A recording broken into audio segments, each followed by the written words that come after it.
Eric Swalwell. He's been in Congress for a number of years, and he has quite the reputation. That's the nicest way I could describe it. He has a reputation, and not one that I would be writing home about, but a reputation nonetheless.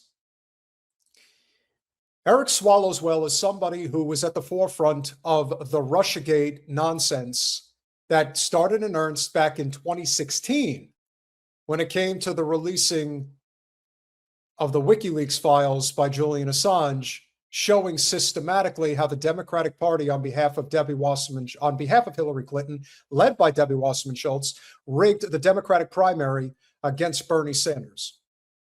Then from there, it was taken up several notches to, well, how are we going to whitewash this one? How are we going to convince the rubes out there that, don't believe your lying eyes? Well, what they decided to do was go through a systematic, across-the-board messaging scenario where everyone was all saying the same thing. The Russians did it. The Russians hacked it. Of course, we all know that that's not the case. Seth Rich, rest in peace.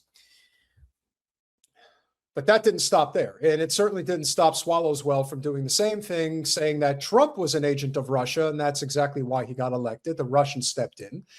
And so, lo and behold, he becomes somewhat of a prominent figure within the Democratic Party establishment. He starts feeling his oats and thinking he's going to be a big shot. Now, everyone always suspected that he was going, because again, all of these guys that are out there that use their platform for the sole purpose of, kabuki theater, if you will, grandstanding for the cameras, which we know Swalwell does quite often, that he was eventually going to make a move to try to obtain a higher office. Well, the office in question he's trying to obtain right now is the governorship of California. Now, believe it or not, he is actually the leading Democrat percentage-wise in a field of, I would say, probably about 10 candidates. I wish I could say that friend of the show, Butch Ware of the Green Party, was doing better than he is, but money talks and justice walks, especially in a statewide race. And so right now, Swalwell has been at the forefront of the Democratic candidates. Now, I preface that with Democratic candidates because it turns out that he is not actually in the lead. The Democrats have a very big problem on their hands in California. Now, I know everybody is under the pretense that, the Democrats are going to clean up in the midterms, and they may very well do that at the federal level, but at the state level, that's not always a guarantee. And we've seen that before, even back in 2018 when Trump was on the ropes. He's obviously a lot more on the ropes now. We'll see what happens as we go forward. But, the one thing that I do want to point out is that when the two leading candidates in the state of California are on the GOP side, you've got a very big problem on your hands. And the Democrats know this, and they don't want to take any chances. So, is the timing unique in what Swalwell is, kind of caught up in right now? Yes, absolutely. Without question, he has been put to the forefront on the chopping block. Now, the question becomes, if he falls, who's going to pick up the pieces? Who is going to be the person that's going to step up? Now, the reason this is a problem is because the top two candidates in California, again, California has the jungle primary, which means the top two candidates, regardless of party, are who go to the general. The election is less than 2 months away. It's at the beginning of June. So they can't mess around anymore because people are starting to fill out their absentee ballots. Voting is now starting to become real, and they cannot afford this because if California, it is a small possibility, but if it happens, if California were to have two candidates at the top that go to the general that are from the GOP, obviously the GOP is going to win the statewide race, and the state of California is going to change overnight, like significantly change overnight in terms of demographic, in terms of voting. Districts will probably be reshaped. There's a lot of things that'll happen. But what I want to be very clear with here is that, number one, I believe the allegations against Swalwell are absolutely true. The first reason I believe that is because of the Fang scenario that should have kicked him out of Congress. People forget Eric Swalwell is somebody that has already been caught having an affair with a Chinese spy. How this did not get this guy kicked out of Congress, I will never know. But that's usually because, again, everyone, the call is always coming from inside the house. Everybody protects everybody. And that's why when you wonder, why is it that Wasserman Schultz never fell on the sword? It's because they all look out for each other. Every last one of them, no matter how much dirt there is. Trump is a unique situation here. But overall, the system protects itself. And so if Swalwell falls, the remaining candidates are Tom Steyer, billionaire, Katie Porter, raging against everybody and loving Israel, and a handful of other municipal elected officials that are running for governor. Is it a guarantee that if Swalwell is forced out of the race, that he all of a sudden, or that all of a sudden, one of those Democrats is all of a sudden going to just pick up all of his voters and move to the forefront and make it a Democrat guaranteed to the general? I'm not so sure about that, because I don't see anybody getting out of the way for anybody else. That's one thing that I am very confident in. Right now, you have, as crazy as this is, there are 61 candidates running for governor in California. Now, how many of those candidates are legitimate? I would say you have Xavier Becerra, you have Matt Mahan, you have Katie Porter, you have Tom Steyer, you have Swalwell, you have Antonio Villagrosa, then you have Chad Bianco, the sheriff, who I believe is from Riverside County, and then you have Steve Hilton, former Fox News Brit turned gubernatorial candidate. Hey, anything's possible. But those are your top 8, if you will, candidates. Now, if Swalwell falls, is the next candidate automatically going to scoop all of his support? I'm not convinced of that. And I don't know why anybody would. But here's what Swalwell had to say in response to the allegation from 4 different women that have said that they, in one way, shape, or form, have been sexually assaulted by this guy. Anonymous allegations. And I thought it was important that you see and hear from me directly. Now, I don't know what the problem is, because this video is not appearing in the queue. So what I'm going to do is I'm going to remove it and upload it again. Hopefully this time it'll work. I am actually managing the show all by myself tonight, guys, so bear with me. I am pulling double duty. Colin needed some R&R, so he is allowed out of the dungeon for the time being. And, you know, we'll see what happens. I hopefully will be able to handle this on my own. All right, so let's try this again.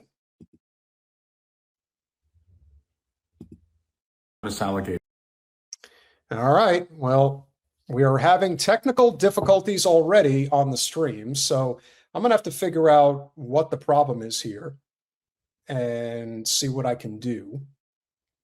Just bear with me for 1 second, guys. Difficulties. And let's see if this is the case for every video. No, it's not. Wait, Jen, no, don't. That's not what I'm trying to do. All right, let's try this. All right, so we've definitely got a technical problem here. So I'm not really sure. Yeah, I know the audio is fine, but for some reason the video is not popping up, and I don't know what that is. Again, this is why, you know, you're not supposed to leave until everything is set in stone. I had tested it earlier though, so that's what's a little weird here. Yeah, so I don't know what that is. I know that I had uploaded one of the videos before, and it came up okay. So let me try. Gonna have to get. You know what? That is an interesting point. 1, 2, 3, 4, 5, 6, 7, 8, 9. Let me. It's a thought. Let's see if it works. We'll try. Nope. Wait. And hear from me directly. These allegations of sexual assault are flat false. They are absolutely false. They did not happen. They have never happened. And I will fight them with everything that I have. They also come on the eve of an election where I have been the frontrunner candidate for governor in California. All right, he's not wrong. He's actually correct about this. Swallows well. He is actually the leading candidate right now for the gubernatorial election in California.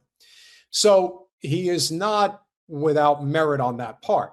Now, again, do I think he is very likely guilty of what is being charged of him? Yes, absolutely.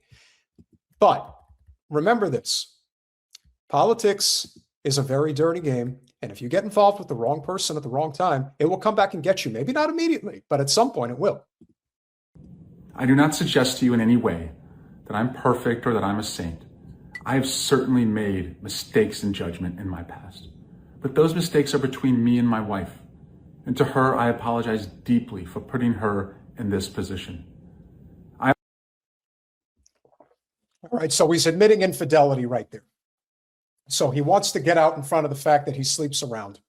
What a shock. But is it true that he did things that he shouldn't have done? That's hard to prove it. Once you have been proven to be somebody who is very suspicious, to say the least, in particular, with the relationship he had with the Chinese spy, that will hang over him until he's out. But here's the reason why we know, no matter what anybody says, that this is a political hit job, even though he's very likely guilty. They're only asking him to drop out of the gubernatorial race. They're not asking him to drop out from Congress. They're not telling him that you need to resign from Congress. They're only saying you need to step away from the gubernatorial race. Very convenient. I also apologize to you if in any way you have doubted your support for me. But I think you know who I am. For over 20 years, I have served the public as a city councilman, as a member of Congress, and as a prosecutor who went to court on behalf of victims, particularly on behalf of sexual assault victims. That's who I am and have always been. This weekend, I'm going to spend time with my family and friends, and I appreciate those who have reached out to me to show support, and I look forward to updating you very soon. Yeah, this is not going to end well for him.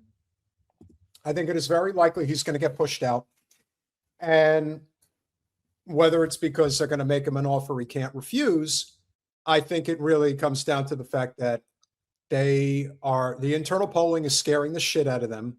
They think, because again, the top two candidates, Bianco and Hilton, who are both in the GOP, they have been consistently in the lead, consistently, and not by, a fraction of a point, by like 3 points. So that should be very concerning. And it is. Like I said, voting in California starts very soon. It is Congressman Eric Swalwell is his real name. I think he's California's 35th district, if I remember correctly. San Diego. And so, again, an AIPAC whore, Russia-gator, pro-Ukraine war, pro-Israel. So you get the point. There's really nothing here to celebrate about this guy, nor should there be. Good point. So why do I think he's going to be forced out of the race? Why do I think that there is a very high likelihood that he's not going to survive this?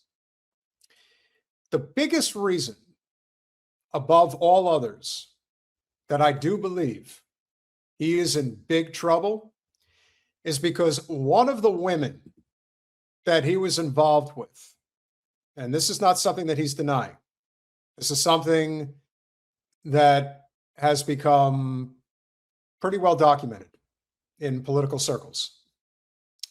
For those of you who do not know who Ali Samarco, that's her name.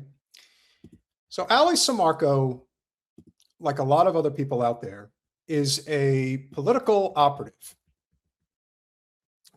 And a political operative that plays both sides of the aisle. This is somebody who had previously worked for the GOP and now works for the Democratic Party. She is the boyfriend or girlfriend, I should say. She is the girlfriend of Adam Parkomenko, I think is how you say his name. Now, why does this matter? Because these are Democratic operatives. If you screw around with a Democratic operative, you're just asking to be taken out. Never shit where you eat, especially if you have ambition, and fuck around in more ways than one with somebody who also has political ambition. Now, I'm going to show you a photograph. So this is who she is. She's very popular on Instagram. She's also on X. You know, they have their following, and you can imagine that most, if not all, of what she talks about is all typical political cannon fodder. No, her boyfriend is not the guy on the left. It's actually the guy on the right. If anybody knows anything about Democratic Party politics and the sleaze that is this political system that we're stuck in right now,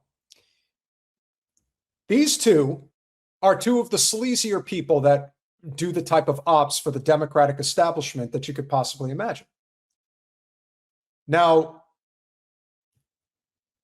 when Swalwell decided to get in bed with this girl, he had everything coming his way as a result of this. Now, did they sleep together 5 minutes ago?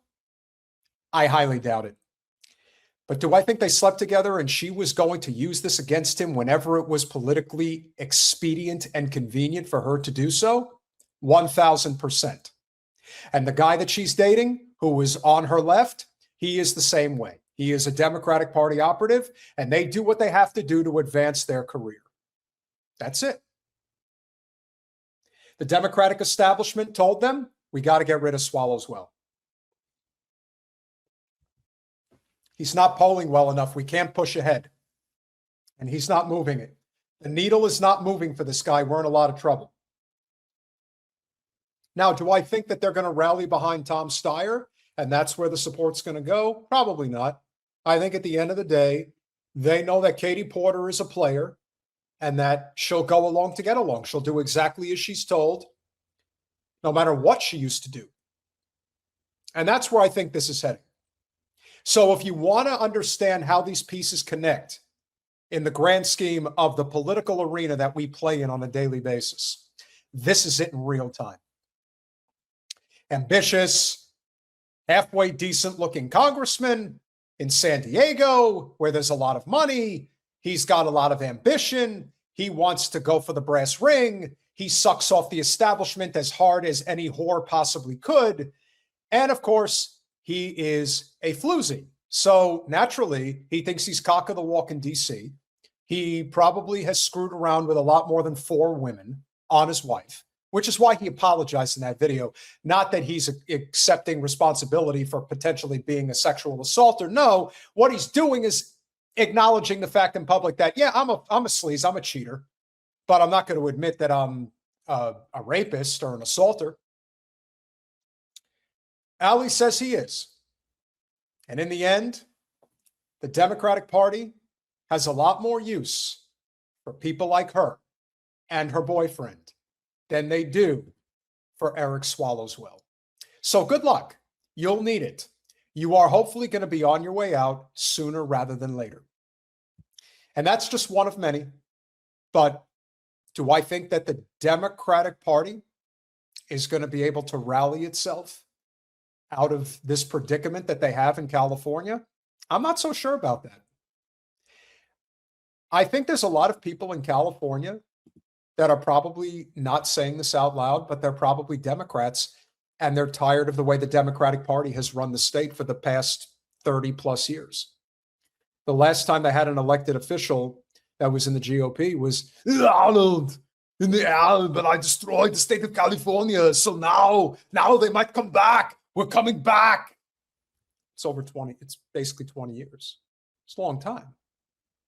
So, do I think that a lot of people have basically just grown tired of what the party was ultimately doing? Yeah, I do. And I think in this case, the Democratic Party is scared shitless that they're losing and that they might actually lose. If the let me tell you right now, ladies and gentlemen, the GOP could get shellacked, absolutely shellacked in the midterms. But if they win the governor's race in California, they would sign for it today.